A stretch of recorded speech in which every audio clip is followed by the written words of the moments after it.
देखिए एक कोई क्वाड्रेटिक इक्वेशन कंसिडर कर रहा हूँ like 2x² plus x plus 1 equals to 0।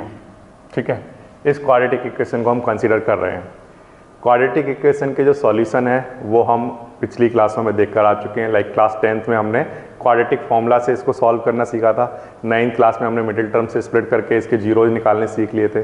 तो मैं यहाँ पर क्वाड्रेटिक फॉर्मूला को यूज करूँगा और क्वाड्रेटिक फॉर्मूला को यूज करने के बाद फिर इसके जीरोज निकालूंगा। जीरोज निकालूंगा से मेरा मतलब क्या है कि मैं x की वैल्यू निकालूंगा। ओके, तो देखिए कैसे निकालेंगे। ये सबसे पहले तो इसे कंपेयर करा लोगे आप ax² plus bx plus c equal to 0 से। तो आपके पास a की वैल्यू कितनी रहेगी 2, b की वैल्यू कितनी रहेगी 1 और c की वैल्यू कितनी रहेगी 1। फिर आप अप्लाई करोगे क्वाड्रेटिक फॉर्मूला। क्वाड्रेटिक फॉर्मूला याद है, x equals to minus B plus minus under root B square minus 4ac and upon में क्या 2a। ये वो क्वाड्रेटिक फॉर्मूला है जिससे हम x की वैल्यू फाइंड कर सकते हैं। तो मैं यहाँ पर वैल्यू पुट कर रहा हूँ माइनस ऐसी, ठीक है। b की वैल्यू कितनी है 1 plus minus under root B square यानी कि 1 का स्क्वायर माइनस 4 इंटू a की वैल्यू कितनी 2 इंटू c की वैल्यू कितनी 1। ये ठीक है। अच्छा, अपॉन में क्या चल रहा है 2a की वैल्यू कितनी 2। ये ओके, इसको हम सॉल्व करते हैं। -1 प्लस माइनस, इसको जब हम सॉल्व करेंगे तो यहाँ पर 1 आएगा, -4 इंटू 2 कितना आएगा 8, यहाँ पर कितना आएगा 8 में से 1 माइनस करेंगे कितना आएगा बोलो -7। कितना आएगा बोलो -7। ये मैंने यहाँ पर लिख दिया। और अपॉन में क्या चल रहा होगा 2 इंटू 2 कितना 4। अब हम लास्ट क्लास में क्योंकि ये पढ़ चुके हैं कि इस तरह के जब नंबर आते हैं अंडर रूट में, जब नेगेटिव नंबर आते हैं तो उनको रिप्रेजेंट करने का एक तरीका है। वो तरीका ये है कि -1 प्लस माइनस अंडर रूट 7 अलग और अंडर रूट -1 अलग और अपॉन में 4। ये जो रूट -7 चल रहा था इसको मैंने रूट 7 इंटू रूट -1 लिख दिया, लिख सकते हैं। ओके, अब इसके आगे -1 प्लस माइनस रूट 7 ऐसे, ठीक है। अंडर रूट -1 को हमने क्या नाम दिया है बोलो आयोटा, और अपॉन में क्या 4। तो इस तरह से मेरे पास x की दो वैल्यू आई है ना। एक x की वैल्यू मेरे पास क्या आई है बोलो, एक आई है -1 प्लस रूट 7 अपॉन आयोटा और इस होल के नीचे अपॉन में क्या चल रहा है 4। उस 4 को मैं ऐसे सेपरेट करके लिख रहा हूं। ओके, और मेरे पास एक और आंसर आया है। कौन सा आंसर आया है बोलो, एक आंसर और आया है -1 माइनस रूट 7 आयोटा और अपॉन में क्या 4। ये मेरे पास x के दो जीरोज, मुझे कहना चाहिए इस क्वाड्रेटिक इक्वेशन के दो जीरोज आ गए, या मैं कहूँ x की दो वैल्यू आ गई। ओके, ये प्रोसीजर हमें करना आता था पहले से। जो एक नई चीज हमने जो इसमें की है वो सिर्फ ये की है कि -√7 को √7 इंटू √1 लिखा और उसको हमने क्या नाम दे दिया आयोटा। ठीक है, तो इस तरह की कोई भी क्वाड्रेटिक इक्वेशन आएगी उसके रूट आप निकाल लोगे, बड़े आसानी से x की वैल्यू निकाल लोगे। केवल जैसे आप करते हुए आ रहे थे क्लास 10th लेवल पर वैसे ही आपको क्वेश्चन को सॉल्व करना है। बट केवल जब जैसे ही यहाँ पर माइनस का नंबर आएगा तो उसे चेंज कर लेना और उसे लास्ट में क्या लिख देना iota. This is the answer. Okay, जब मैं इस क्वाड्रेटिक इक्वेशन को सॉल्व कर रहा था तो मेरे पास जो x की वैल्यू आई उसमें मैंने एक चीज देखी कि ये इसको हम पहचानते हैं कि ये कॉम्प्लेक्स नंबर की बातें हो रही हैं। अगर जैसे आयोटा कहीं लिखा होता है तो हम समझ जाते हैं कि वहां पर किसकी बातें हो रही हैं, कॉम्प्लेक्स नंबर की। बट इस कॉम्प्लेक्स नंबर के साथ यहां पर एक और नंबर लिखा हुआ दिखा जो कि एक रियल नंबर है। तो हमने कहा कि जब भी एक कॉम्प्लेक्स नंबर की बात होगी तो उसकी एक स्टैंडर्ड फॉर्म बनाई जा सकती है, एक स्टैंडर्ड फॉर्म जिसमें एक रियल नंबर होगा, इस आयोटा के साथ फिर से एक रियल नंबर लिखा होगा और वहां पर आयोटा होगा। तो अगर मैं इसकी जनरल या मैं कहूं स्टैंडर्ड फॉर्म लिखना चाहूं तो स्टैंडर्ड फॉर्म क्या होगी, तो आंसर है कोई भी कॉम्प्लेक्स नंबर को अब हम z से डिनोट किया करेंगे और ये जो नंबर है इसका हम कोई रियल नंबर नाम दे देंगे a, ठीक है, प्लस इसके साथ यहां पर भी एक रियल नंबर होगा उसका हमने नाम दे दिया क्या b और साथ में क्या आयोटा। ठीक है ना। तो ये हमारे पास किसी भी कॉम्प्लेक्स नंबर की कौन सी फॉर्म आ गई, standard form a plus iota b। अब इसमें ए और बी दोनों ही क्या हैं? रियल नंबर है। ए और बी दोनों ही एलिमेंट हैं किसका? रियल नंबर का। ये एलिमेंट का सिंबल है, ठीक है, ओके। नाउ ए और बी दोनों यहां पर रियल नंबर हैं, लेकिन हमने कॉम्प्लेक्स नंबर में क्योंकि हमारे पास एक चीज ऐसी है जो कि एक इमेजिनरी मैथमेटिक्स, इमेजिनरी नंबर्स के बारे में बात हो रही थी, तो हमने इसका और थोड़ा सा नॉमेनक्लेचर कर दिया कि ये जो ए है ये किसको दिखाएगा? इसके रियल पार्ट को। किसके दिखाएगा? रियल पार्ट को। और जो बी है हमारा वो किसको शो करेगा? इसके इमेजिनरी पार्ट को, ठीक है, इसके इमेजिनरी पार्ट को शो करेगा। क्या ही है, इसको स्पेसिफिकली नाम दे दो इमेजिनरी नंबर। इमेजिनरी क्या? नंबर, ठीक है। तो ये वाली बातें सब क्लियर बिल्कुल अलग अलग रखना। इसका नाम रियल पार्ट, इस कॉम्प्लेक्स नंबर का ये कौन सा वाला पार्ट है? Real part. ये बी क्या है? इस कॉम्प्लेक्स नंबर के किसको शो कर रहा है? इमेजिनरी पार्ट को। और बी आई एक्चुअल में क्या है? एक इमेजिनरी नंबर, क्योंकि आप जानते हो आयोटा एक इमेजिनरी नंबर है और उसका मल्टीप्लाई बी से कराएंगे तब भी आंसर क्या आएगा? एक इमेजिनरी नंबर, ठीक है।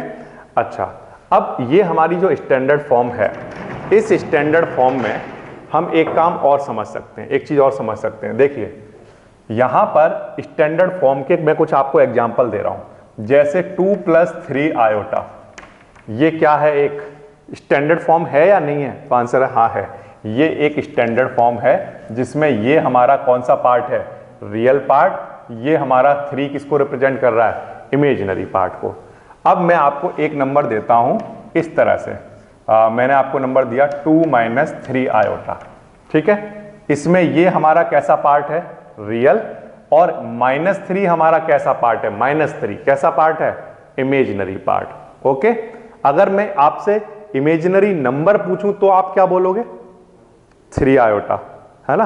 और यहां पर क्या बोलोगे? -3 आयोटा। क्लियर ये बात? अब फिर से मैं आपको एक और नंबर देता हूं 2, सिर्फ यहां पर 2 लिखा हुआ है ना। तो अब यहां पर कौन सा वाला पार्ट नहीं है? इमेजिनरी वाला पार्ट नहीं है। अगर इमेजिनरी वाला पार्ट नहीं है तो सिर्फ और सिर्फ यहां पर कौन सा वाला पार्ट लिखा हुआ है? Real part. अगर सिर्फ और सिर्फ रियल पार्ट हो तो इस तरह के जो कॉम्प्लेक्स नंबर होंगे वो प्योरली रियल कहलाएंगे। क्या कहलाएंगे? प्योरली रियल, ठीक है। अच्छा, अगर मैं आपको एक कॉम्प्लेक्स नंबर दूं जिसमें मैंने आपको ये लिख कर दिया, सिर्फ ये 3 आयोटा, अब इसमें कौन सा वाला पार्ट नहीं है? रियल वाला पार्ट। तो अगर रियल नहीं है तो ये इसका मतलब प्योरली क्या हो गया? इमेजिनरी नंबर, ठीक है। तो ये प्योरली इमेजिनरी है, प्योरली इमेजिनरी। क्लियर है?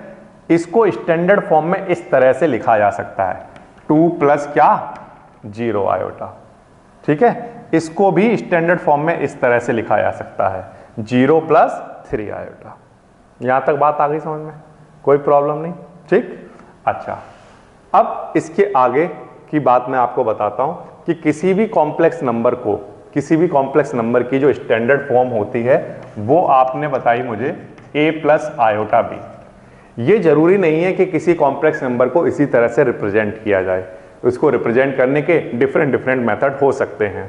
जैसे मान लो अगर मुझे इसे कोऑर्डिनेट की फॉर्म में अगर रिप्रेजेंट करना हो, कोऑर्डिनेट की फॉर्म में, है ना, तो मैं आपका एक कोऑर्डिनेट यहां पर बना रहा हूं जिसमें मैं x वाली जो वैल्यू है उसके लिए यूज कर रहा हूं किसको? रियल पार्ट को। और y की वैल्यू के लिए किसको यूज कर रहा हूं? इसके इमेजिनरी पार्ट को। इमेजिनरी नंबर को नहीं, इमेजिनरी पार्ट को। ये वाली बात आई आपको समझ में? तो किसी भी कॉम्प्लेक्स नंबर के कोऑर्डिनेट बनाए जा सकते हैं। अगर किसी कॉम्प्लेक्स नंबर के कोऑर्डिनेट बनाए जा सकते हैं तो उस कॉम्प्लेक्स नंबर को ग्राफ पर रिप्रेजेंट भी किया जा सकता है, हाँ या ना? ये बात आती है समझ में? तो मैं यहां पर एक कॉम्प्लेक्स नंबर लिखता हूं, जैसे मान लो 3 + 2 आयोटा, ऐसे मैंने कोई एक कॉम्प्लेक्स नंबर लिखा। अब इस कॉम्प्लेक्स नंबर को मुझे ग्राफ पर रिप्रेजेंट करना है, तो ग्राफ पर रिप्रेजेंट करने के लिए मैं क्या करूंगा? ये मैंने ग्राफ बनाया, एक कार्टेशियन प्लेन बनाकर तैयार कर रहा हूं। अब ये जो प्लेन है, क्योंकि इसमें कॉम्प्लेक्स नंबर की बातें करनी है, तो ये जो प्लेन है ये कॉम्प्लेक्स प्लेन कहलाएगा। क्या कहलाएगा? कॉम्प्लेक्स प्लेन, या इसका नाम आर्गेन प्लेन होगा। ठीक, तो आप आर्गेन प्लेन बनाया है या आपने, या हम कहें ये कॉम्प्लेक्स प्लेन बनाया है। ठीक है, this is what, this is Argand plane. तो फिर से आर्गेन प्लेन और कॉम्प्लेक्स प्लेन। ओके, अब हम इसको रिप्रेजेंट करना चाहते हैं, तो इसको रिप्रेजेंट करने के लिए हम क्या कर रहे हैं, ये जो एक्स एक्सिस है ना, इसका नाम आप वैसे क्या रखते थे बताओ, हॉरिजॉन्टल लाइन का एक्स एक्सिस। अब इसका नाम चेंज कर दो, क्योंकि एक्स एक्सिस पर आप रिप्रेजेंट करने वाले हो रियल पार्ट को, इसलिए इस एक्सिस का नाम रखा जाएगा रियल एक्सिस। कौन सी एक्सिस? Real axis. तो ये वाली जो एक्सिस है अब से ये रियल एक्सिस कहलाएगी जब तक हम इस चैप्टर को पढ़ेंगे। ठीक है, अच्छा, ये वाली जो एक्सिस है ये वाई एक्सिस है, ये वाली एक्सिस वाई एक्सिस है। अब इस वाई एक्सिस पर आप कैसे नंबर्स को रिप्रेजेंट करोगे, कौन से वाले पार्ट को? तो आंसर है इमेजिनरी पार्ट को। तो इसलिए हम क्या कहेंगे कि ये वाली जो एक्सिस है इसका नाम रखा जाएगा इमेजिनरी एक्सिस। ठीक है, इमेजिनरी एक्सिस। ओके, ये हमने बनाकर तैयार कर ली। अब हमारा ये जो कॉम्प्लेक्स नंबर है इसको मुझे रिप्रेजेंट करना है, तो 3 और 2 कहीं ना कहीं आता होगा। 3 कहां पर आता होगा बोलो? रियल एक्सिस पर कहीं पर। 2 कहां पर आता होगा? इमेजिनरी एक्सिस पर कहीं पर। तो ऐसे ये यहां पर कहीं पर 3 2 लिखा हुआ है। तो इस बात का मतलब ये है कि अगर ये एक आर्गेन प्लेन है या कॉम्प्लेक्स प्लेन है, तो कॉम्प्लेक्स प्लेन पर 3 2 का मतलब क्या है? 3 2 का मतलब है हमने रिप्रेजेंट किया है किसको? 3 + 2 आयोटा को। ये कॉम्प्लेक्स नंबर को रिप्रेजेंट किया जाएगा इस पॉइंट से। ये वाली बात आ गई समझ में? ठीक, इसी तरह से किसी बच्चे को बोला गया कि आप रिप्रेजेंट करके दिखाइए z = 4 + 3 आयोटा को, इसको रिप्रेजेंट करके दिखाइए। तो इसको वो कैसे रिप्रेजेंट करेगा? x रियल वाला जो पार्ट है वो कैसा है? पॉजिटिव, तो ये पॉजिटिव कहीं रहा होगा। अच्छा, इमेजिनरी पार्ट कैसा है? नेगेटिव, तो ये नेगेटिव कहाँ होगा? ऊपर या नीचे? नीचे, क्योंकि ये हमारा पॉजिटिव इमेजिनरी एक्सिस कहलाएगा और ये हमारा नेगेटिव इमेजिनरी एक्सिस। तो यहाँ पर मैं y लिखता हूँ, यहाँ पर y', ये x और ये x'। ठीक, y' हमारा नेगेटिव को शो करता है। तो 4 - 3 को अगर रिप्रेजेंट करना है तो 4 यहाँ कहीं रहा होगा मैंने माना, और -3 यहाँ पर कहीं रहा होगा। तो इस तरह से यहाँ पर ये रिप्रेजेंट करेगा 4 - 3। अब ये जो 4 - 3 जो पॉइंट है ये किसको रिप्रेजेंट कर रहा है? आंसर है इस कॉम्प्लेक्स नंबर को। ठीक है, ये वाली बात क्लियर है? ये z = 4 - 3 आयोटा को रिप्रेजेंट कर रहा है। ओके, इस तरह से आप कोई भी कॉम्प्लेक्स नंबर किसी भी ग्राफ पर रिप्रेजेंट कर सकते हो।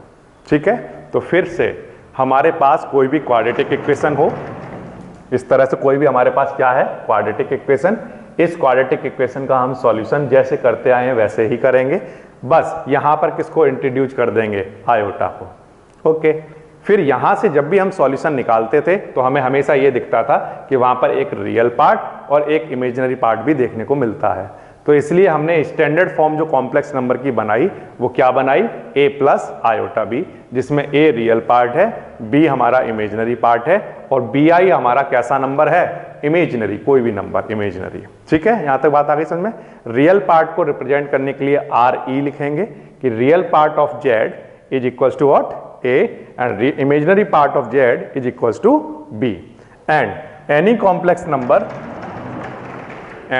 complex number with real part only is known as purely real complex number, and any complex number with imaginary part only is known as purely imaginary complex number.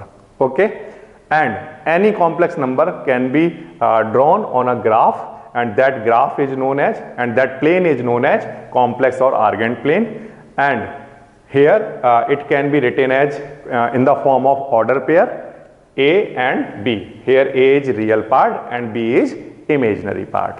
Okay, a and b को हमने जैसे 3 और 2 को यहाँ पर represent किया, तो ये किसको रिप्रेजेंट करेगा? 3 + 2 आयोटा। अगर मैंने यहाँ 4 - 3 लिखा, इसका मतलब क्या होगा? 4 - 3 आयोटा को ये पॉइंट रिप्रेजेंट कर रहा है। अगर मैं कहीं पर ऐसे लिख दूं क्या लिख दूं, -2 एंड 2। बताइए ये किसको रिप्रेजेंट करता है? तो आंसर है ये एक कॉम्प्लेक्स नंबर रहा होगा, -2 + 2 आयोटा उसको रिप्रेजेंट कर रहा है। ठीक है, यहां तक बात समझ आई? एनी कॉम्प्लेक्स नंबर, मैं कोई भी एक कॉम्प्लेक्स नंबर ले रहा हूं, जनरल फॉर्म जो है वो होती है a + आयोटा b। ओके, इस कॉम्प्लेक्स नंबर को जब मैं एक प्लेन पर, एक आर्गन प्लेन पर रिप्रेजेंट करता हूं, तो उसके लिए मैं एक कोई पॉइंट चूज करता हूं। मैंने पढ़ लिया ये कि a और b। ठीक है, ये कोई एक पॉइंट है, सपोज करो a। ठीक है, और ये किसको रिप्रेजेंट कर रहा है, ये बिल्कुल क्लियर है आपको, ये z = a + आयोटा b को रिप्रेजेंट कर रहा है। ये मेरी कौन सी वाली एक्सिस है, रियल एक्सिस, और ये कौन सी है, इमेजिनरी एक्सिस। ठीक है, अब यहां पर इसका रहा होगा बच्चों ऑरिजिन। क्या रहा होगा बोलो, ऑरिजिन। अब ये जो ऑरिजिन है, इस ऑरिजिन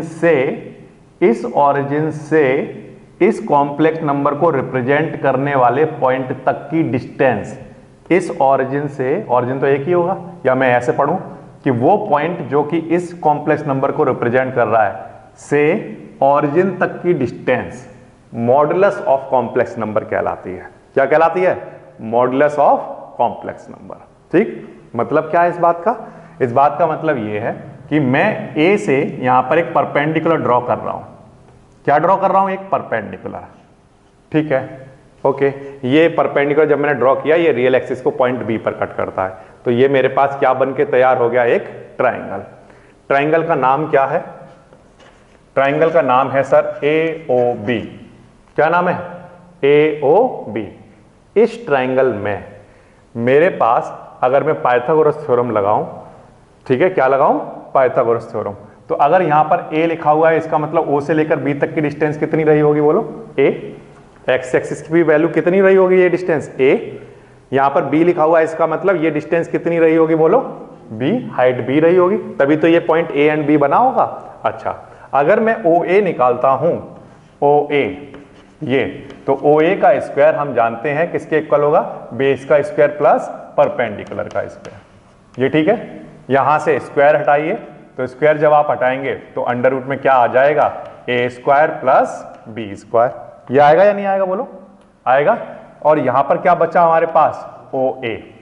और ये जो OA है, किसी कोई भी पॉइंट जो कि एक कॉम्प्लेक्स नंबर को रिप्रेजेंट कर रहा है, वहां से ऑरिजिन तक की जो डिस्टेंस होती है, उसे उस कॉम्प्लेक्स नंबर का मॉड्यूलस कहते हैं। क्या कहते हैं, modulus. And that is represented by z complex number, और यहां पर आप इस तरह का सिंबल बनाओगे, ये क्या कहलाएगा, मॉड्यूलस। ठीक है, and this is equals to what, √a² + b²। This, तो अगर आपसे कोई पूछता है कि मॉडुलस ऑफ कॉम्प्लेक्स नंबर क्या होता है, तो आप कहना किसी आर्गन प्लेन पर किसी कॉम्प्लेक्स नंबर को जिस पॉइंट से रिप्रेजेंट किया जाता है, उस पॉइंट से ऑरिजिन तक की डिस्टेंस क्या कहलाती है, मॉडुलस ऑफ कॉम्प्लेक्स नंबर। ये बात आई आपको समझ में, ठीक है। अच्छा, फिर से मैं आपके सामने एक कॉम्प्लेक्स नंबर लिखने जा रहा हूं, z = a - आयोटा b। ऐसे क्या लिखने जा रहा हूं, a - आयोटा b। ये मैंने आपके सामने एक कॉम्प्लेक्स नंबर लिखा। ये जो कॉम्प्लेक्स नंबर मैंने आपके सामने लिखा है, ये कॉम्प्लेक्स नंबर इस कॉम्प्लेक्स नंबर का क्या कहलाता है, कॉन्जुगेट। क्या कहलाएगा, कॉन्जुगेट कहलाएगा। और अगर ये अगर इस कॉम्प्लेक्स नंबर का कॉन्जुगेट है, तो इसको z के ऊपर आप ऐसे एक लाइन खींच दोगे, जैसे बार बनाते हो, z बार, है ना, तो ये क्या कहलाएगा, इसका एक कॉन्जुगेट कहलाएगा, इसका कॉन्जुगेट कहलाएगा। ओके, अब इस कॉन्जुगेट को आप रिप्रेजेंट करो ग्राफ में, तो बताओ आप कोऑर्डिनेट क्या लेकर चलोगे। तो आंसर है सर, मैं a लेकर चलूंगा और -b लेकर चलूंगा। अब मुझे a और -b बनाना है, तो a और -b आप कहां पर बनाओगे, x की वैल्यू a यहां पर है, अच्छा b ऊपर था, तो -b कहां होता होगा, नीचे, तो ये मैंने बनाया यहां पर कहीं पर, तो ये पॉइंट किसको रिप्रेजेंट करेगा, a एंड -b को। b सपोज करो यहां आता होगा, -b, तो ये रिप्रेजेंट करेगा। अब आप अगर ध्यान से देखो तो conjugate of a complex number क्या होता है, तो आंसर है, इस कॉम्प्लेक्स नंबर की रियल एक्सिस के अलोंग जो इमेज बनती है रियल एक्सिस के अपोजिट साइड में जो इमेज बनती है उस इमेज का नाम क्या रखा जाता है, conjugate of that complex number. ठीक है, अब इसकी इमेज यहां आ रही है तो इसकी जो भी जितनी इमेज होगी, जैसे ये डिस्टेंस है, इतनी डिस्टेंस पर इसकी एक इमेज रही होगी, जिसमें रियल एक्सिस को आप as a mirror, plane mirror की तरह ले सकते हो, है ना। तो प्लेन मिरर की तरह अगर आप इसे ट्रीट कर रहे हो तो ये जो कॉम्प्लेक्स नंबर की इमेज जहां भी बनेगी वहां पर जो भी आपको दिखाई देगा वो इस कॉम्प्लेक्स नंबर को क्या कहलाएगा, कॉन्जुगेट कहलाएगा। ये बात आई आपको समझ में। तो this is what modulus of complex modulus of z and this z bar equals to a minus iota b. This is what we called conjugate of z। ठीक है, ये बात आ गई आपको समझ में, ये ओके। अच्छा, अगर मान लो कहीं पर कोई एक पॉइंट है लाइक दिस -3 2, ओके, इसका कॉन्जुगेट कहां पर होगा, कॉन्जुगेट कहां पर होगा, तो आंसर सर आपने ये यहां बनाया है ना, इसका कॉन्जुगेट यहां पर कहीं होगा। तो मैं यहां पर बनाता हूं, क्या होगा बोलो, वो -3 एंड -2। ठीक है ना, जितना ये ऊपर है उतना ही नीचे, तो आगे वाला कोऑर्डिनेट तो सेम रहेगा बट पीछे वाला जो कोऑर्डिनेट है उसका साइन चेंज हो जाएगा, क्योंकि इमेज बना रहे हैं ना, बीच में हमारी रियल एक्सिस जो है वो किसकी तरह बिहेव कर रही है, मिरर की तरह। तो ये ऊपर वाला का जो इमेज बनेगा नीचे जब बनेगा तो सिर्फ कौन सा एक्सिस में चेंज आ रहा होगा, कौन से नंबर में चेंज आ रहा होगा, इमेजिनरी वाले में। ये बात आई आपको समझ में।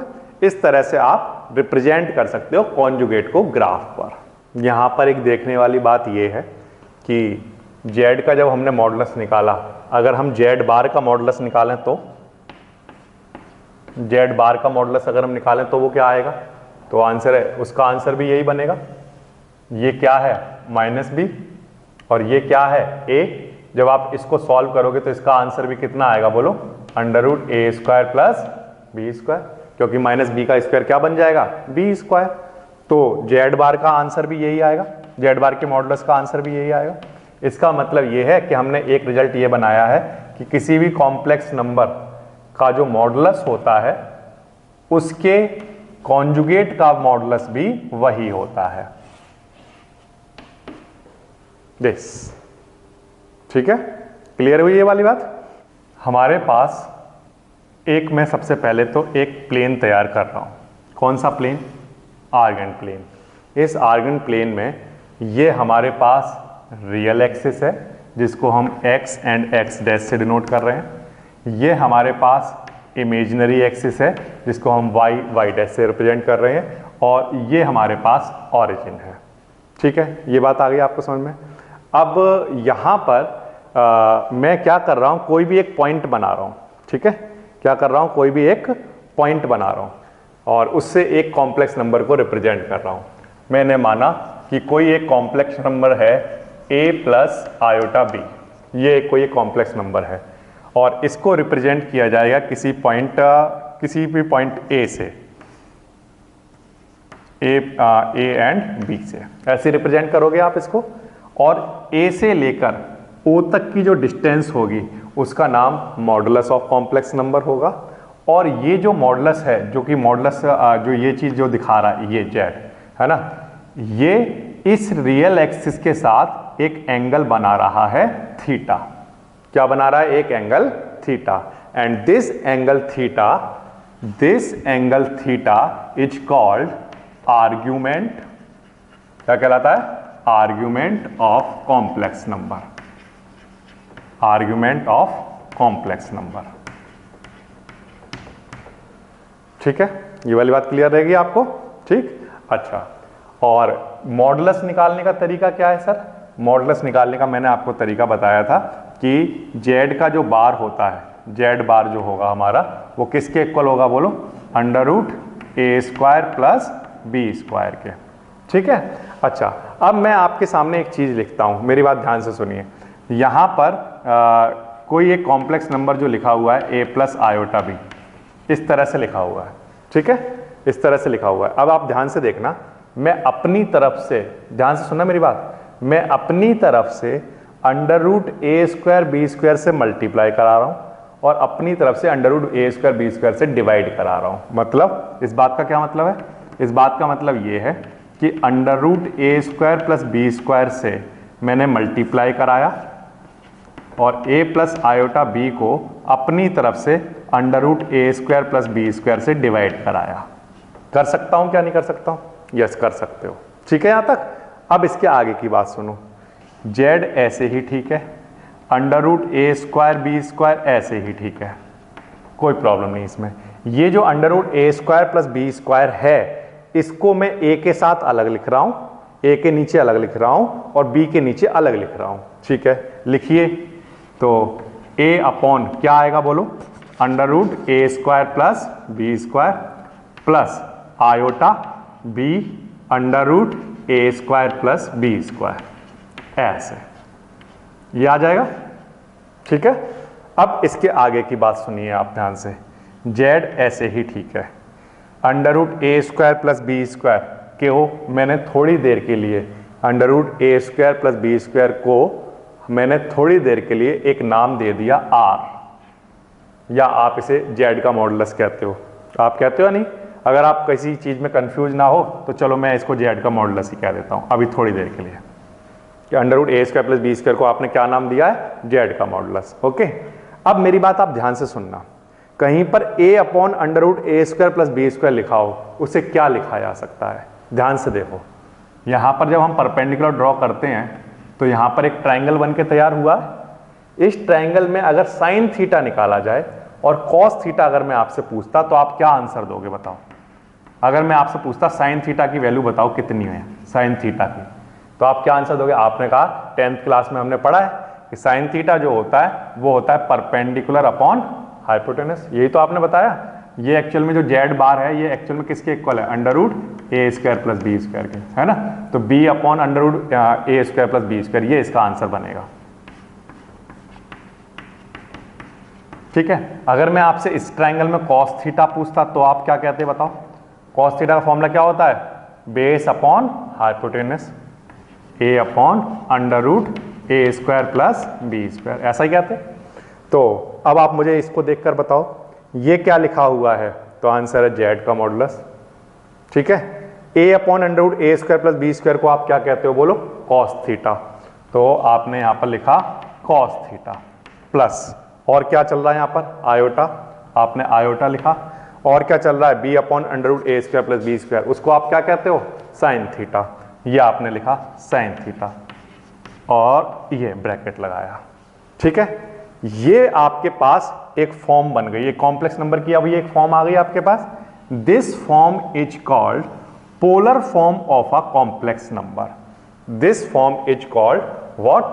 Polar form of a complex number.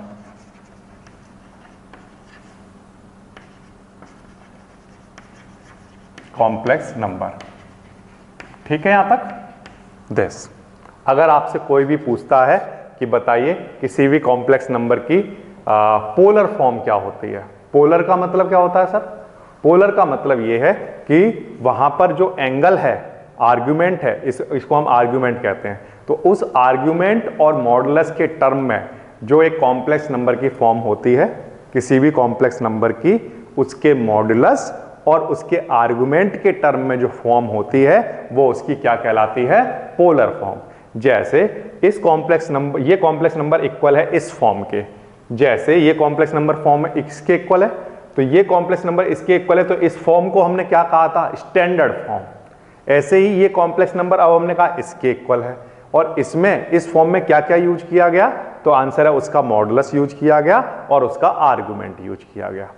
तो ऐसी फॉर्म जिसमें मॉडुलस और आर्गुमेंट को यूज किया जाता है वो उस कॉम्प्लेक्स नंबर की पोलर फॉर्म कहलाती है। ये बात आई आपको समझ में? कोई भी कॉम्प्लेक्स नंबर की स्टैंडर्ड फॉर्म क्या होती है? a plus iota b. Okay, इस कॉम्प्लेक्स नंबर की को रिप्रेजेंट करने वाला कोई पॉइंट है a, जिसको ऑर्डर पेयर a b से रिप्रेजेंट किया जाता है। इस पॉइंट से ऑरिजिन तक की जो डिस्टेंस होगी उसे हम मॉडुलस कहेंगे इस कॉम्प्लेक्स नंबर का, और इस पॉइंट की जो इस प्लेन पर जहां भी इमेज बनेगी वो इसका क्या कहलाएगा? बोलो क्या कहलाएगा? क्या कहलाएगा? कॉन्जुगेट। क्या कहलाएगा? कॉन्जुगेट। ठीक है, तो वो आप कॉन्जुगेट की डेफिनेशन बना सकते हो। ओके, अब हमने यहाँ से स्टार्ट किया कि कोई भी complex number a plus iota b की फॉर्म में होता है। ठीक है, अब हमने अपनी तरफ से under root a square plus b square से ऊपर नीचे मल्टीप्लाई कराया, इसको ऐसे ही रखा। इसको हमने under root a square plus b square को हमने सेपरेट कर लिया। सेपरेट क्यों कर लिया? क्योंकि हम चाहते थे कि वहां पर बन जाए base upon hypotenuse and perpendicular upon hypotenuse, जिससे हम ये जो एल्जेब्रिक जो रियल नंबर के टर्म में जो टर्म चल रहा था, है ना, वो अब ये कोऑर्डिनेट के टर्म में जो टर्म चल रहा था वो अब किस में कन्वर्ट हो जाए? एंगल में कन्वर्ट हो जाए। तो ये जो ये ए और बी क्या है? कोऑर्डिनेट ही तो थे हमारे। अब कोऑर्डिनेट से हमने उसे किस में कन्वर्ट कर दिया? एंगल के टर्म में। तो अब ये पूरा का पूरा एंगल के टर्म में कन्वर्ट हो गया। अब ये एंगल के टर्म में जो फॉर्म आई है हमारी, this is what we called polar form. ठीक है, अच्छा, अब इसके बाद वेरी इंपॉर्टेंट वाला टर्म अब हम ध्यान से समझते हैं।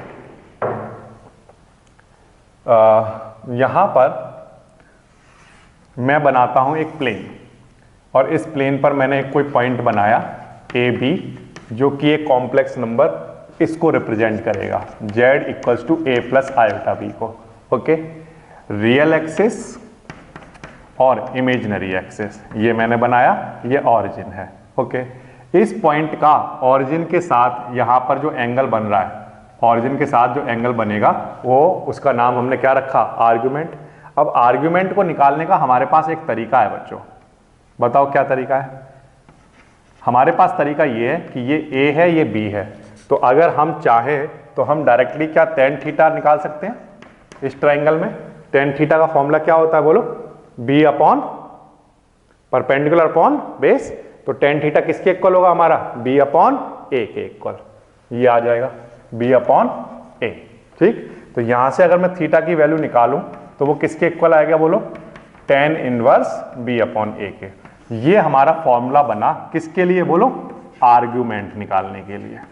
ठीक है, अगर आपको आर्ग्यूमेंट निकालना हो तो argument of complex number is given by theta is equal to tan inverse b upon a। Clear है यहां तक बात? ठीक, ये मैंने आपके सामने एक फॉर्मूला बनाया। ये जो फॉर्मूला मैंने बनाया है ये कोई बहुत अच्छा फॉर्मूला नहीं है। क्यों? ये बहुत अच्छा फॉर्मूला क्यों नहीं है? क्योंकि अगर मान लो मेरे पास एक कॉम्प्लेक्स नंबर लिखा हुआ है इस तरह से 2 + 3 आयोटा, और मैं आपसे पूछूं कि इस कॉम्प्लेक्स नंबर का आर्गुमेंट निकाल कर दिखाइए, तो आप बताओ क्या आंसर दोगे? थीटा किसके इक्वल होगा बोलो? tan inverse b upon a के। b की वैल्यू कितनी है बोलो? 3, और a की वैल्यू कितनी है? 2। ये आंसर आया, कोई प्रॉब्लम नहीं। ठीक, अब मैंने आपको फिर से एक क्वेश्चन दिया कि z इक्वल्स टू -2 - 3 आयोटा का आर्गुमेंट निकाल कर दिखाइए। तो आपने कहा ठीक है निकाल देंगे, क्योंकि हम फॉर्मूला जानते हैं theta equals to tan inverse b upon a। b की वैल्यू कितनी है? -3, और a की वैल्यू कितनी है? -2। माइनस से माइनस कैंसिल, तो फिर से हमारा जो आंसर आया वो कितना आया? tan इनवर्स 3/2 आया आंसर। दोनों आंसर कैसे आए? सेम। क्या ये दोनों complex number same complex number हैं? नो। क्या ये दोनों कॉम्प्लेक्स नंबर को ग्राफ पर जब रिप्रेजेंट किया जाएगा तो सेम पॉइंट से किया जाएगा? तो आंसर है नो। समझ आ रही है बात? इस बात का क्या मतलब है? इस बात का मतलब ये हो गया कि अगर ये 2 और 3 को यहां पर रिप्रेजेंट किया गया होता, 2 और 3 को अगर यहां पर रिप्रेजेंट किया गया होता, तो बताइए -2 और -3 को कहां रिप्रेजेंट किया जाता? तो आंसर है -2 यहां पर होता और -3 यहां पर नीचे कहीं होता, तो यहां पर कहीं होता वो -2 -3 ऐसे। ये बात आ रही है आपको समझ में? तो ये पॉइंट तो अलग अलग है, तो आप ये कैसे कह सकते हो कि दोनों का आर्गुमेंट सेम होगा? इसका आर्गुमेंट तो ये है, तो इसका आर्गुमेंट ये कैसे हो सकता है? इसका एक्स एक्सिस के साथ जो एंगल बन रहा है, इसका जो भी एक्स एक्सिस के साथ एंगल बनेगा, ये आप कैसे कह सकते हो कि इक्वल रहा होगा? ये तो हम नहीं कह सकते कि वो इक्वल होगा या नहीं होगा। ठीक, तो इस फॉर्मूले से हमें सारी बात बिल्कुल क्लियर नहीं होती है। ये वाली बात आ रही समझ में? जैसे एग्जाम्पल के लिए मैं आपको एक और एग्जाम्पल देता हूं। जैसे मान लो बच्चों कहीं पर लिखा हुआ है इस तरह से 4 + 6 आयोटा। क्या लिखा हुआ है बोलो? 4 + 6 आयोटा। मैंने बोला इसका आर्गुमेंट निकाल कर दिखाओ, तो आपने कहा बोलो क्यों आसानी से निकाल देंगे, tan इनवर्स 6/4 है ना।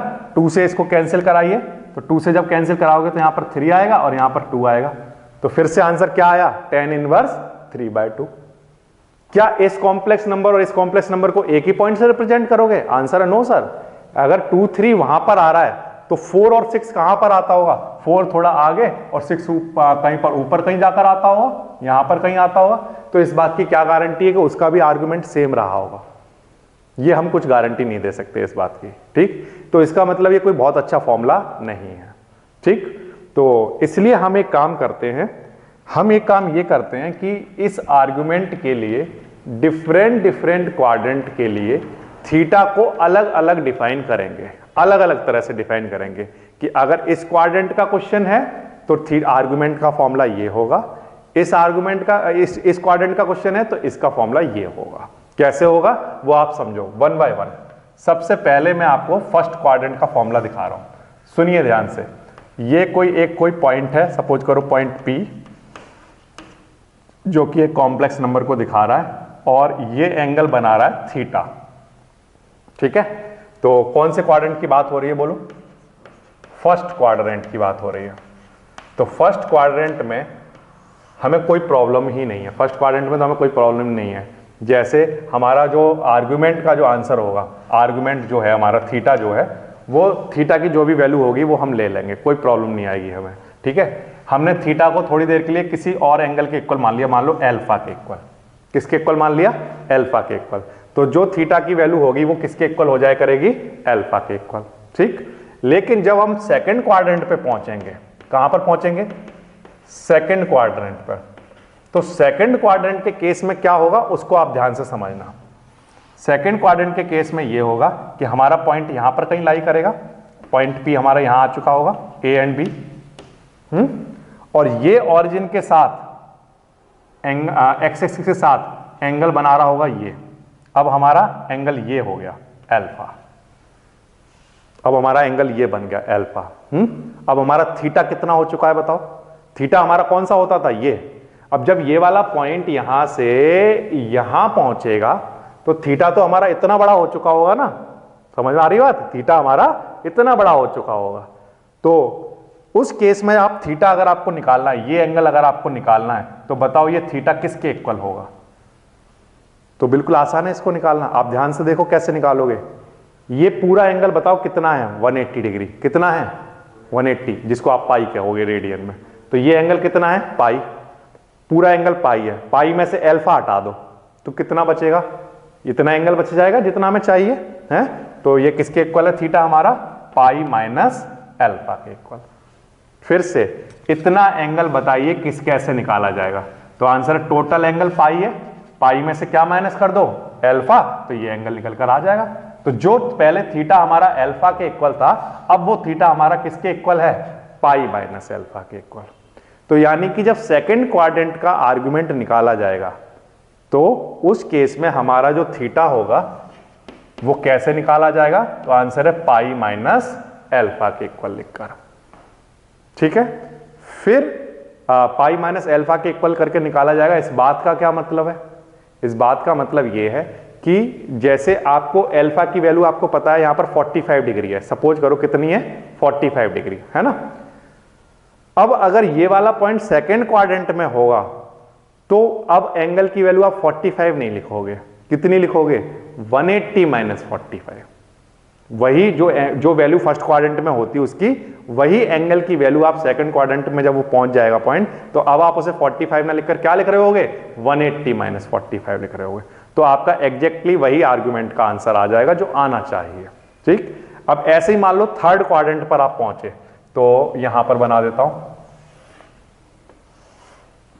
देखो थर्ड क्वाड्रेंट पर आप पहुंचे, यहां पर कहीं आपका कोई पॉइंट आ गया, पॉइंट P A B, इस तरह से ये, ठीक है। थर्ड क्वाड्रेंट पर आ जाइए, तो ये जो पॉइंट है ये एक्स एक्सिस के साथ एंगल बना रहा है कितना, अल्फा, ओके। अब आप उसको वहीं से रोटेट कराना थर्ड क्वाड्रेंट में आने के लिए। अब आप कैसे रोटेट करा रहे हो, ये वाला जो पॉइंट है यहां पर लाने के लिए, थर्ड क्वाड्रेंट में लाने के लिए आप ऐसा चलना स्टार्ट करोगे, कैसा चलना स्टार्ट करोगे, इस तरह से।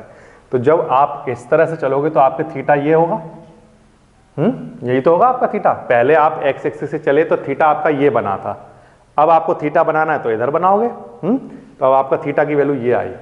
अब ये जो थीटा आपने चला है ये एक्चुअल में किसके इक्वल होगा बताओ, पाई माइनस अल्फा के। ये टोटल एंगल बताओ कितना है, पाई, कितना है पाई। अब उस पाई में से अल्फा माइनस कर दें तो क्या बच जाएगा हमारा, इतना एंगल आएगा या नहीं आएगा। ये एंगल किसके इक्वल होगा फिर से बताओ, तो आंसर टोटल एंगल कितना है पाई, पाई में से अल्फा हटा दें तो ये एंगल आ जाएगा, यानी पाई माइनस अल्फा के।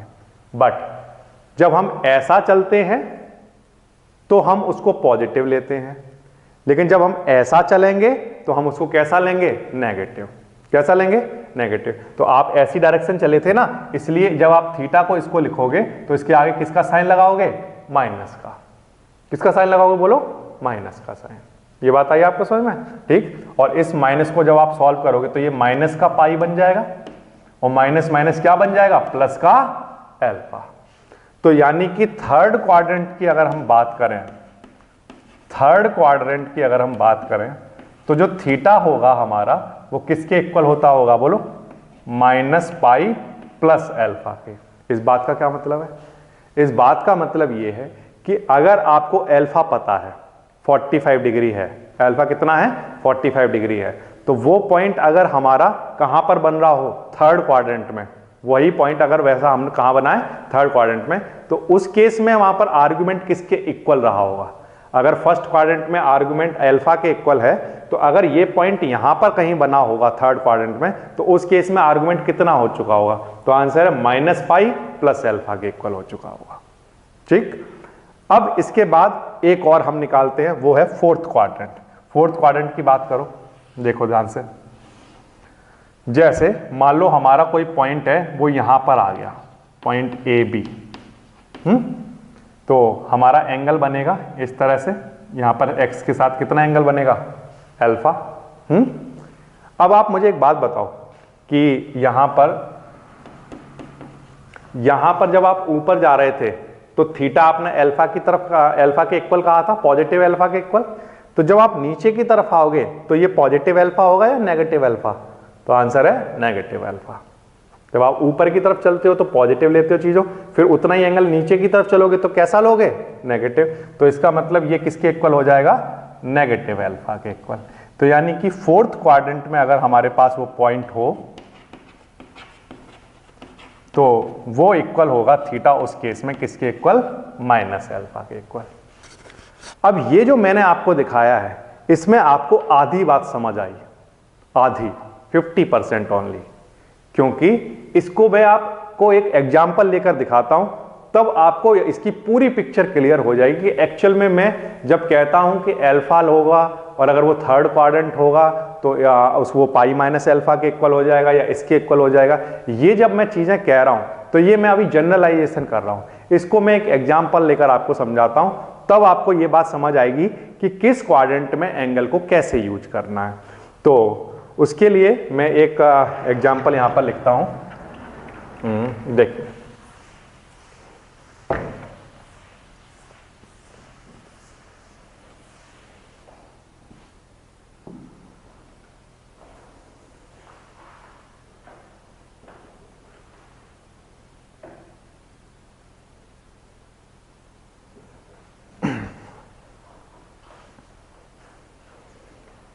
मैं एक कॉम्प्लेक्स नंबर कंसीडर कर रहा हूं 1 माइनस आयोटा।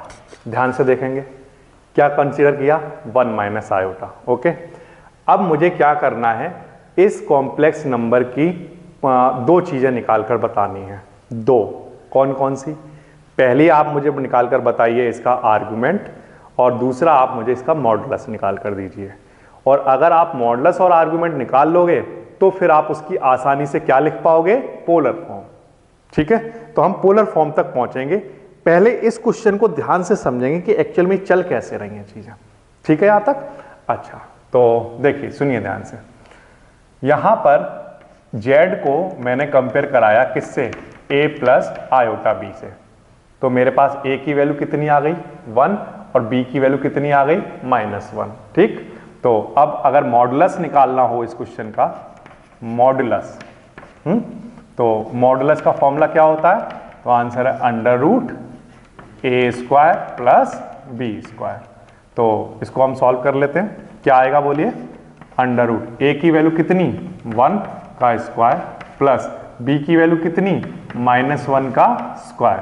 सॉल्व करिए तो आंसर कितना आ जाएगा? √2। ठीक है, आंसर हमारा √2 आ गया मॉडुलस का। एक चीज निकालना बिल्कुल आसान है, इसमें कोई प्रॉब्लम है क्या? कोई प्रॉब्लम नहीं, ये तो बिल्कुल आसान है निकालना। कंपेयर कराओ, ए और बी पता करो, फॉर्मूला लिखो, वैल्यू पुट करो, आंसर आ जाएगा। मॉडुलस निकालना बिल्कुल आसान है। अच्छा, अब इसके बाद आगे बढ़ो। हम क्या कर रहे हैं, मेरी बात ध्यान से सुनो। यहां पर z is equals to 1 minus iota, ये हमारे पास कॉम्प्लेक्स नंबर दिया हुआ था। इस कॉम्प्लेक्स नंबर को आप कंपेयर करा रहे हो इसकी पोलर फॉर्म से। किससे करा रहे हो? पोलर फॉर्म से। और पोलर फॉर्म होती क्या है बताओ मुझे? पोलर फॉर्म क्या होती है? दिस। इस पोलर फॉर्म में ये जो z का मॉडुलस है अंदर मल्टीप्लाई करा रहा हूं मैं, तो क्या आएगा? z का modulus into cos theta plus iota z का मॉडुलस इंटू साइन थीटा, यही तो आएगा। तो मैं यहां पर अंदर मल्टीप्लाई करा कर लिख रहा हूं। ठीक है, अब इसको कंपेयर कराना इसकी पोलर फॉर्म से। पोलर फॉर्म से कंपेयर कराते हैं तो देखो क्या आएगा? z का मॉडुलस इंटू में क्या? Cos theta plus iota z का मॉडुलस इंटू में क्या? Sine theta. वहां जब मैंने पोलर फॉर्म लिखी थी तो ये z का मॉडुलस बाहर कॉमन में चल रहा था, मैंने मल्टीप्लाई करा कर लिख दिया है। ठीक है यहां तक? अब आप मुझे एक बात ध्यान से बताना, ये जो z का मॉडुलस कॉस थीटा है, कंपेयर कराओ ये किसके इक्वल है? देखकर बताओ बोर्ड पर, कौन बताएगा देखकर? किसके इक्वल है? 1 के इक्वल। कंपेयर कराओ, this is equals to 1 and z का मॉडुलस साइन थीटा किसके इक्वल है? बोलो, -1 के इक्वल। किसके इक्वल आएगा बोलो? -1 के इक्वल आएगा या नहीं आएगा? जैसे यहां पर a की वैल्यू कितनी लिखी आपने? 1, b की वैल्यू कितनी लिखी? -1। ऐसे ही मैं आपसे यहां पूछ रहा हूं कि ये z का मॉडुलस कॉस थीटा किसके इक्वल होगा? तो आंसर है 1 के इक्वल। ऐसी आयोटा की जगह तो आयोटा है, z का मॉडुलस साइन थीटा किसके इक्वल होगा? -1 के इक्वल। ये बात आई आपको समझ में? z का मॉडुलस आपने मुझे पहले ही निकाल कर दे दिया था, कितना? √2। उसकी वैल्यू यहां पर पुट कर दो, तो यहां से कॉस थीटा की वैल्यू कितनी निकल कर आएगी बोलो? 1/√2। ठीक, ऐसे ही यहां पर z के मॉडुलस की वैल्यू पुट करो, कितना? √2 और साइन थीटा इक्वल्स टू -1। यहां से साइन थीटा की वैल्यू कितनी आ जाएगी? -1/√2। ठीक, ये आ गया हमारे पास कॉस थीटा, ये हमारे पास क्या आ गया? Sine theta. ठीक, अब आप मुझे देखकर बताओ ध्यान से कि साइन थीटा और कॉस थीटा की वैल्यू कैसी कैसी आ रही है। तो आंसर है कॉस थीटा की वैल्यू तो पॉजिटिव आ रही है और साइन थीटा की वैल्यू कैसी आ रही है? नेगेटिव आ रही है। तो ऐसा कौन सा क्वाड्रेंट है जहां पर साइन थीटा नेगेटिव होता है और कॉस थीटा पॉजिटिव होता है? वो कौन सा क्वाड्रेंट होता है? तो आंसर है कि जो फर्स्ट क्वाड्रेंट होता है उसमें सब पॉजिटिव होते हैं। All trigonometric ratio are positive. आपने ट्रिग्नोमेट्रिक रेशियो पढ़े हैं, sine cos tan cot sec cosec पढ़े हैं 6, वो सबके सब यहां पर पॉजिटिव होते हैं। लेकिन जब सेकंड क्वाड्रेंट की बात आती है तो सेकंड क्वाड्रेंट में सिर्फ साइन थीटा और कोसेक थीटा पॉजिटिव होते हैं, बाकी सब नेगेटिव होते हैं। ठीक, जब थर्ड क्वाड्रेंट की बात आती है तो वहां पर टेन थीटा और कॉट थीटा पॉजिटिव होती हैं, इनकी वैल्यू, बाकी सबकी वैल्यू कैसी होती हैं? नेगेटिव। और जब फोर्थ क्वाड्रेंट की बात आती है तो कॉस थीटा और सेक थीटा की वैल्यू पॉजिटिव होती हैं, बाकी सारे ट्रिग्नोमेट्रिक रेशियोज की वैल्यू फोर्थ क्वाड्रेंट के एंगल के केस में नेगेटिव होती हैं। ठीक है, ये हम ट्रिग्नोमेट्री का जो चैप्टर है क्लास 11th का, वहां डिटेल में पढ़ते हैं। ठीक है, अच्छा, अब इसके अकॉर्डिंगली आप मुझे देखकर बताओ कि ऐसा कौन सा क्वाड्रेंट होगा जहां पर साइन थीटा की वैल्यू तो पॉजिटिव, साइन थीटा की वैल्यू नेगेटिव हो बट कॉस थीटा की पॉजिटिव हो। कौन सा क्वाड्रेंट?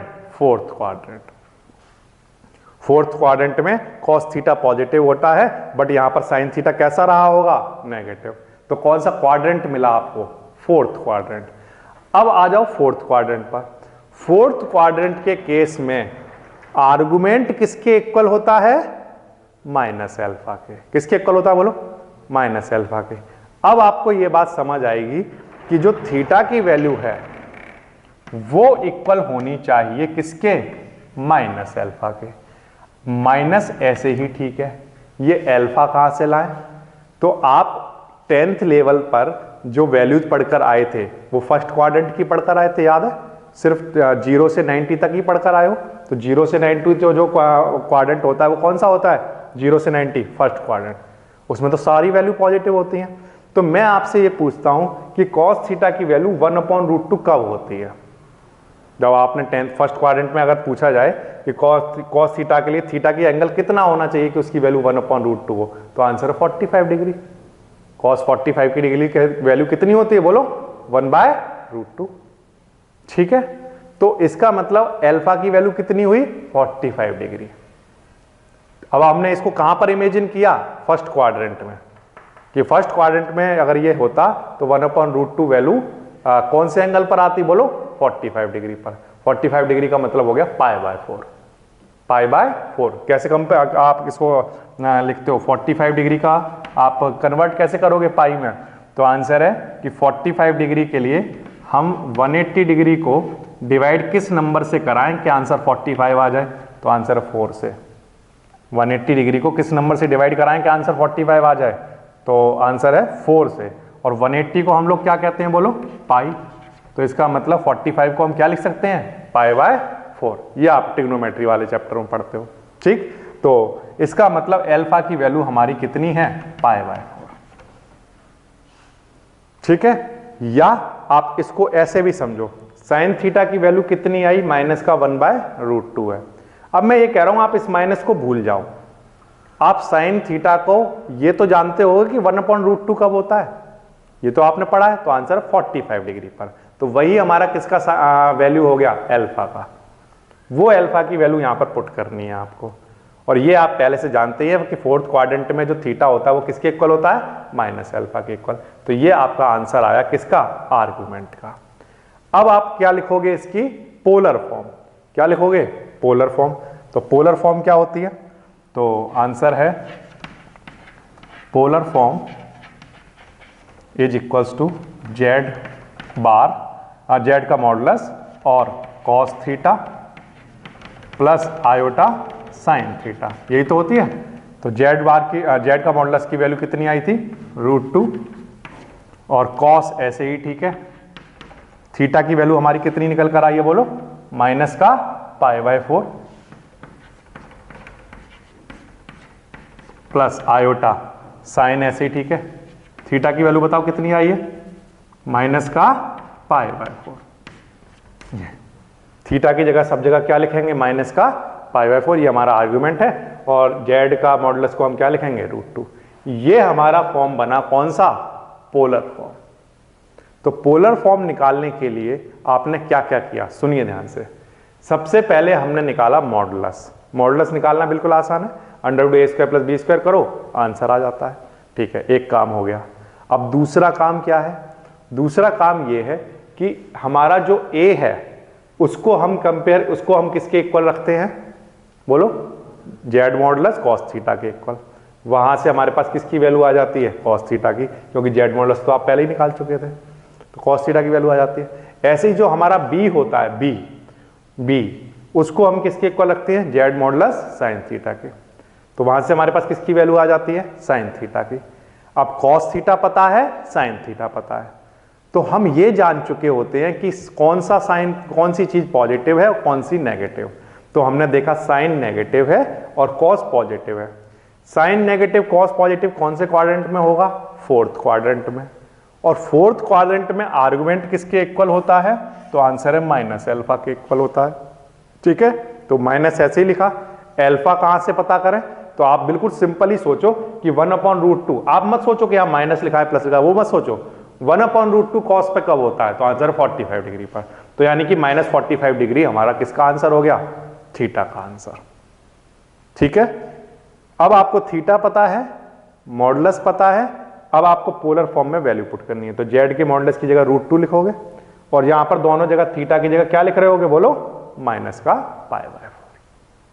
इस तरह से आपका एक क्वेश्चन होगा जिसमें आप तीन चीजें निकालोगे, मॉडुलस और क्या निकालोगे, आर्गुमेंट और क्या निकालोगे, पोलर फॉर्म। ठीक है, इस तरह से आप पहुंचोगे वहां। सबसे पहली चीज हम क्या निकालेंगे वो बताइए, मॉडुलस। क्या निकालेंगे, मॉडुलस। तो मॉडुलस निकालने का फॉर्मूला क्या होता है, √a² + b²। ओके, ए की वैल्यू बताइए कितनी है, -1। बी की वैल्यू बताइए कितनी है, -1। ठीक है, सॉल्व करेंगे तो आंसर कितना आ जाएगा, √2। ओके, एक काम हो चुका, मॉडुलस निकल चुका। अब हमें दूसरा काम करना है। दूसरा काम हमें क्या करना है, आर्गुमेंट निकालना है। आर्गुमेंट निकालने के लिए हम क्या करेंगे, तो आंसर है जेड का मॉडुलस cos थीटा को इक्वल रखेंगे किसके, ए के। और जेड का मॉडुलस cos थीटा को, sin थीटा को किसके इक्वल रखेंगे, बी के। ठीक है, अच्छा, तो जेड का मॉडुलस हम निकाल चुके हैं, कितना है बोलो, √2 cos थीटा, ऐसे ही ठीक है। ए की वैल्यू कितनी है बोलो, -1। तो cos थीटा इक्वल्स टू कितना आया, -1/√2। ठीक है, ऐसे ही जेड मॉडुलस की वैल्यू √2 है। sin थीटा ऐसे ही ठीक है। बी की वैल्यू बताइए कितनी है, -1। कितनी है, -1। अब sin थीटा ऐसे ही ठीक है, -1 में क्या आ गया, √2। ठीक, किस किस की वैल्यू निकल गई, cos थीटा की और sin थीटा की। दोनों ही जो वैल्यू हैं वो कैसी हैं, नेगेटिव। cos भी नेगेटिव और sin भी कैसा आ रहा है, नेगेटिव।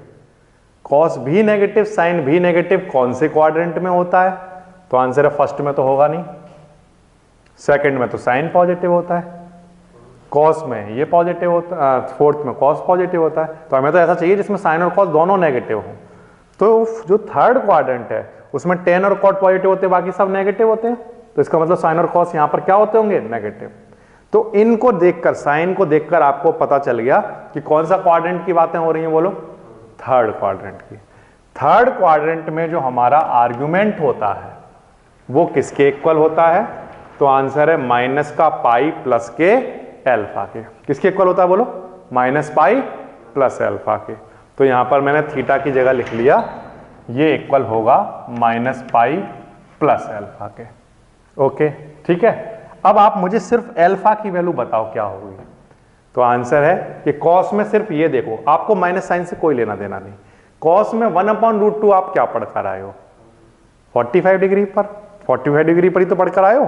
तो यानी अल्फा की वैल्यू हो गई 45, यानी कि π/4। कितनी हो गई, π/4।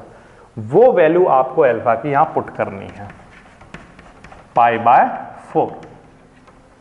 अब इसको सॉल्व करो, 4π माइनस का 4π प्लस का पाई, कितना आंसर आया, -3π/4। ठीक, ये हमारा किसका आंसर आ गया, आर्गुमेंट का। अब हमें लिखनी है पोलर फॉर्म।